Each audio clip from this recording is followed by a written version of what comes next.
प्रातः क्लास चल रहा था 15/4/1968 सोमवार को चौथी पेज के मध्य में बात चल रही थी कि तुम जानते हो कि देवताएं कैसे भ्रष्टाचारी बन गए और अपन को हिंदू कहलाने लगे।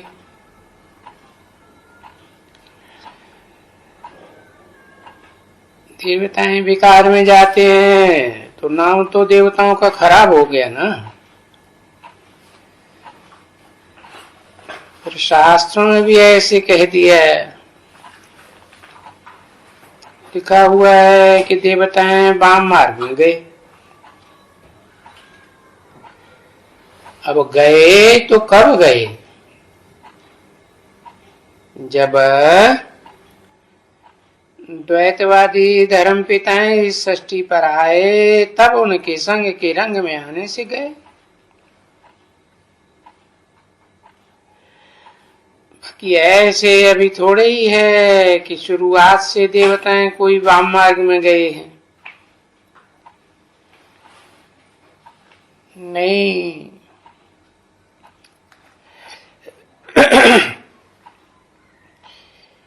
ये तो आत्माभिमानी न रहे, आत्माभिमान की पावर कम हुई, देहभान आ गया।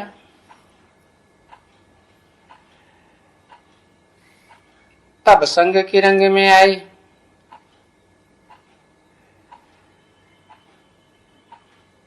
तो ये बातें अच्छी तरह से समझानी है, समझ करके समझानी है। परंतु तब जबकि पहली निश्चय बुद्धि हो, बाप को याद करे। समझे ना? निश्चय बुद्धि वाले होंगे, अच्छे पक्के पक्के। जैसे तुम यहाँ कहते हो कि बाप को, ऐसे बाप को हमको मिलाओ ना।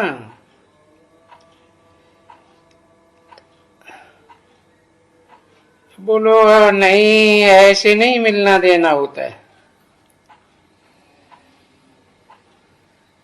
देखो,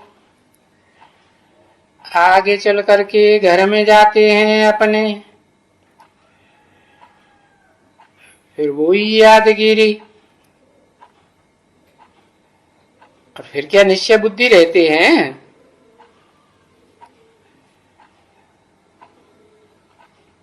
तो वहां से भी वो डुरा पे जाते रहते हैं और घर की याद सताती रहती है।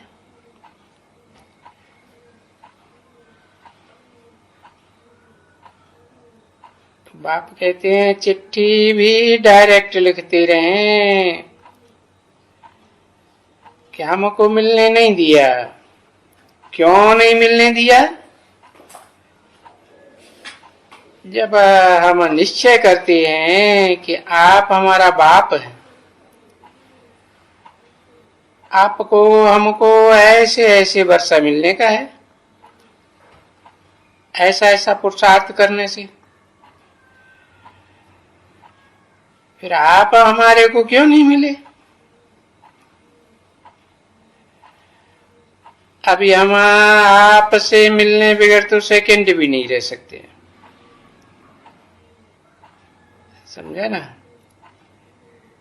क्योंकि सगाई के बाद मिलना तो होता है ना।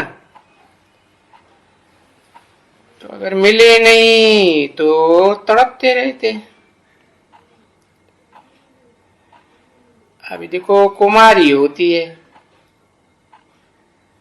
उसकी सगाई हो जाती है। वास्तव में कायदे मुजीब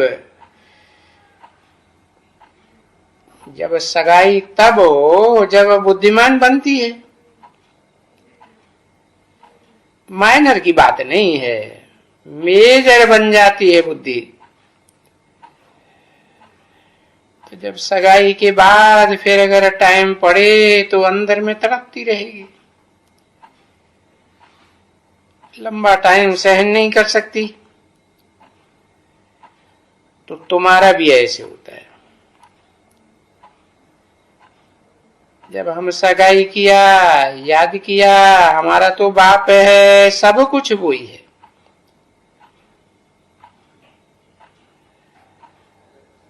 और बड़ी यहाँ तो इतना है कि सब कुछ है, बाप ही है, पति भी है, चाचा है, काका, दादा, मामा, ताऊ वगैरह वगैरह, सब वो ही है, एक ही है हमारा। क्योंकि और सबसे तो दुखी ही मिलता है। उस दुख के एवज में बाप सभी प्रकार का सुख हमको दे देते हैं।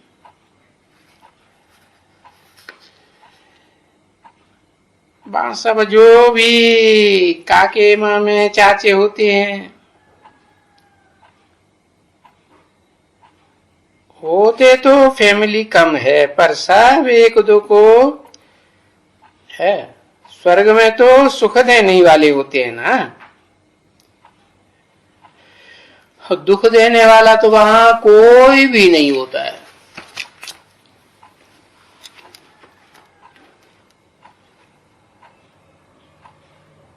पंद्रह 4/1968 की प्रातः क्लास का 5वां पेज। तो इस बात की भी समझ देते हैं। और वहां जो भी मित्र संबंधी हैं, क्योंकि संबंध में अभी सुख के संबंध में तुम बंध रहे हो। संबंध तो सुख के लिए ही जोड़ा जाता है ना। और अभी तो ये जानते हो कि पहले तो हम दुख के बंधन में थे,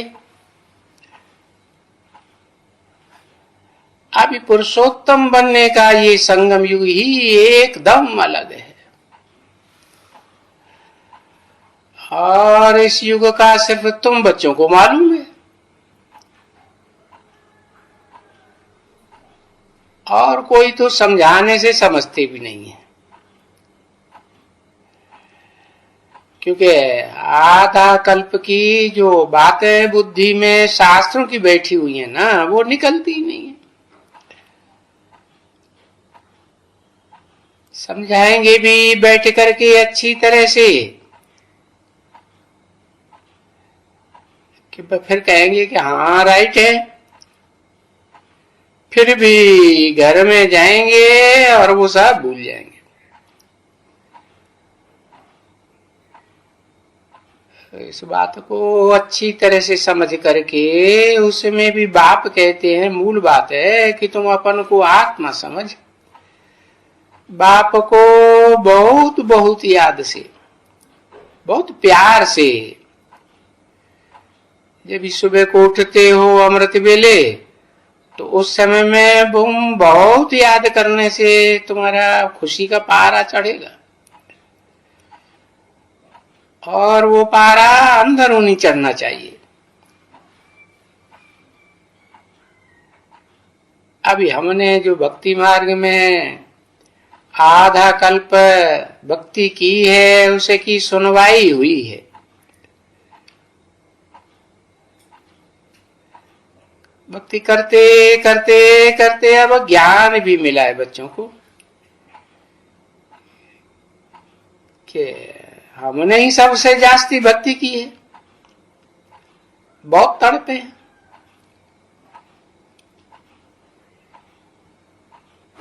आप बताओ भगत किसके लिए तड़पते हैं? कहेंगे भगवान के लिए तड़पते हैं। तो अभी बच्चों को मालूम पड़ा कि हम तड़पते तड़पते धक्का खाते खाते अभी जाकर के मिला।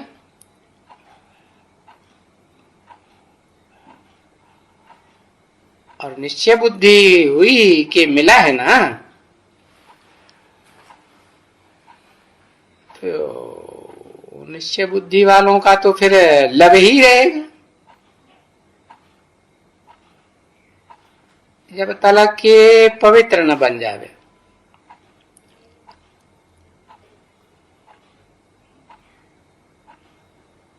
क्योंकि आए तो है ना ले जाने के लिए, तो पवित्र बने और दैवी गुण धारण करें। तो ये बात अपने से घड़ी घड़ी पूछनी चाहिए।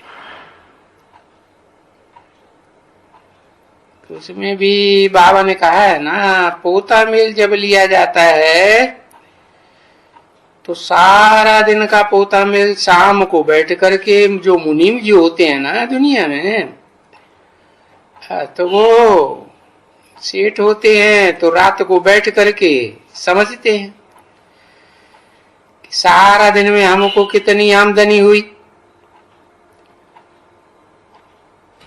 अथवा खर्चा भी तो होता ही है, परंतु यहां तो आमदनी की बात है ना कि भाई कितना हम याद में रहे और कितने हम दैवी गुण धारण किए, कितने मीठे बने और कितनों को बैठ करके बाप का परिचय दिया। क्योंकि बाप का परिचय दिए बगैर तो हमको जैसे सुख ही नहीं आता।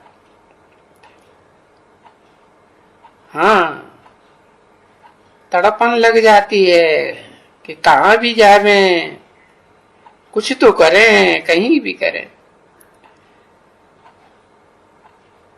भले कोई गाली भी देंगे।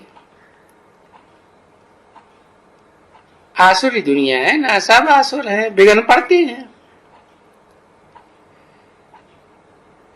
ये करते हैं वो करते हैं। देखो, पवित्र रहने के लिए बच्चों को मारते हैं, सुनते रहते हो कि कितनी चिट्ठियां आती हैं बांधेलियों की। अब ऐसे कभी किसी के पास चिट्ठी आती होगी क्या? कोई साधु संत महात्मा को आती होगी क्या?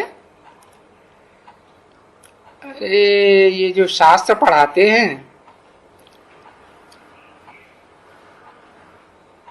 तो देखो वहां तो पवित्रता की कोई बात ही नहीं, बिल्कुल नहीं।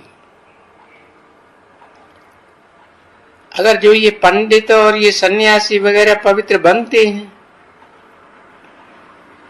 अभी तुमको तो मालूम हुआ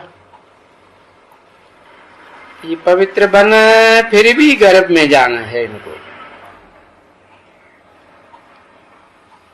क्योंकि संस्कार तो वो ले जाते हैं ना।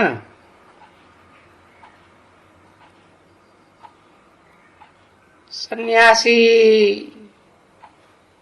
नहीं तो पुनर्जन्म क्या नहीं लेते हैं? जरूर लेंगे और गृहस्थियों के पास ही लेंगे, क्योंकि जो जीवन भर याद आता रहता है, सन्यासी की बनने के बाद भी तो याद तो आते रहते हैं ना, तो अंत समय में वो फिर याद आ जाते हैं, अंतमते सुगते हो जाती है। तो बाबा ने जैसे समझाया था कि सिपाही जो होते हैं लड़ाई के, उनको भी ये बुद्धि में बैठा हुआ है कि भाई जो युद्ध के मैदान में मरेगा, भगवान वाच है, गीता में लिखा हुआ है कि जो युद्ध के मैदान में मरेगा सो स्वर्ग में जाएगा। तो वो बेचारे तो ऐसे ही समझते हैं, खुशी से जाते हैं, बिल्कुल खुशी से जाते हैं, ढेर के ढेर जाते हैं। युद्ध के मैदान में मरने से हम स्वर्ग में चले जाएंगे। अब ये तुम बच्चे जानते हैं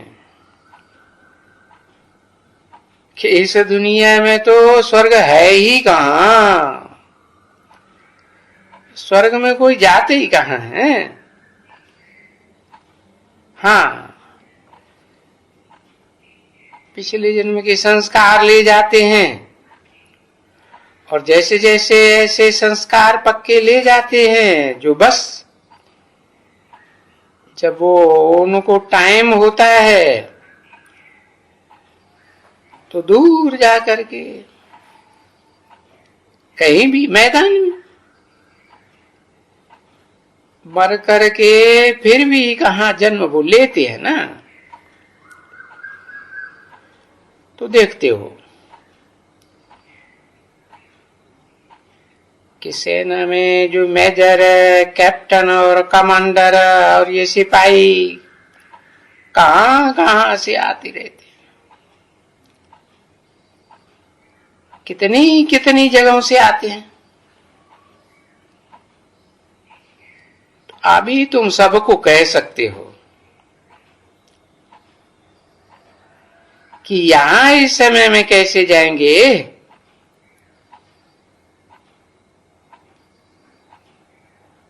वो तो कोई बताता ही नहीं है उनको कि स्वर्ग में कैसे जाएंगे, युद्ध के मैदान में क्या करेंगे। वो तो युद्ध के मैदान में सबको अपने मित्र संबंधी याद आते रहेंगे, और क्या याद आता होगा। और यहाँ तो तुम बच्चों को, ये तो वो मरने का लड़ाई नहीं है, यहाँ तो भाई मौत है जरूर, इसमें कोई भी शक नहीं है कि भाई अभी तो मौत का ही समय है, जाने का सबका समय है, वापस जाने का ये समय है। तभी बाप आकर के पवित्र बनने के लिए ये युक्ति बताते हैं कि मुझे याद करो, तो वो तुम्हारे पाप कट जाएंगे और अपन को आत्मा भी समझते रहो।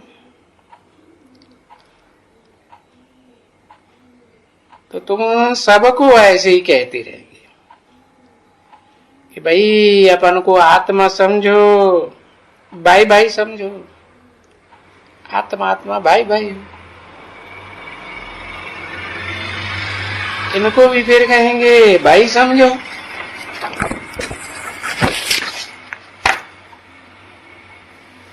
आत्मा समझो। बाबा ने समझा है ना कि ये सब आत्मा है, और सब आत्माओं को अपने बाप से वर्षा मिलने का है।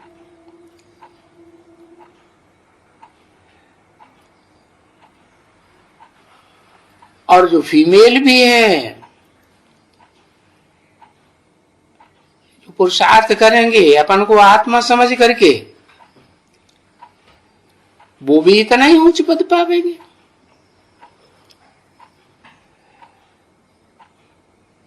तो यहां तो बाबा के पास बहन और भाई की तो बात ही नहीं है, यहां तो फिर भाई भाई की बात है। ये जो कहते रहते हैं सब आपस में भाई भाई, हिंदू मुस्लिम सिख ईसाई, रंग तो नहीं बोलते हैं, परंतु वो बोलते हैं और समझते कुछ भी नहीं है। और तुम तो समझते हो, तुम समझदार हो गए हो, वो तो बेसमझ है। थोड़ी बात में समझाना चाहिए,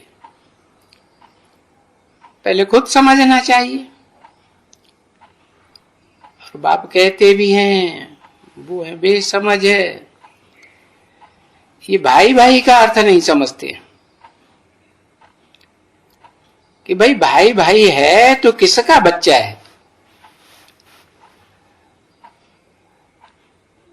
भाई भाई पार्ट बजाते रहते हैं,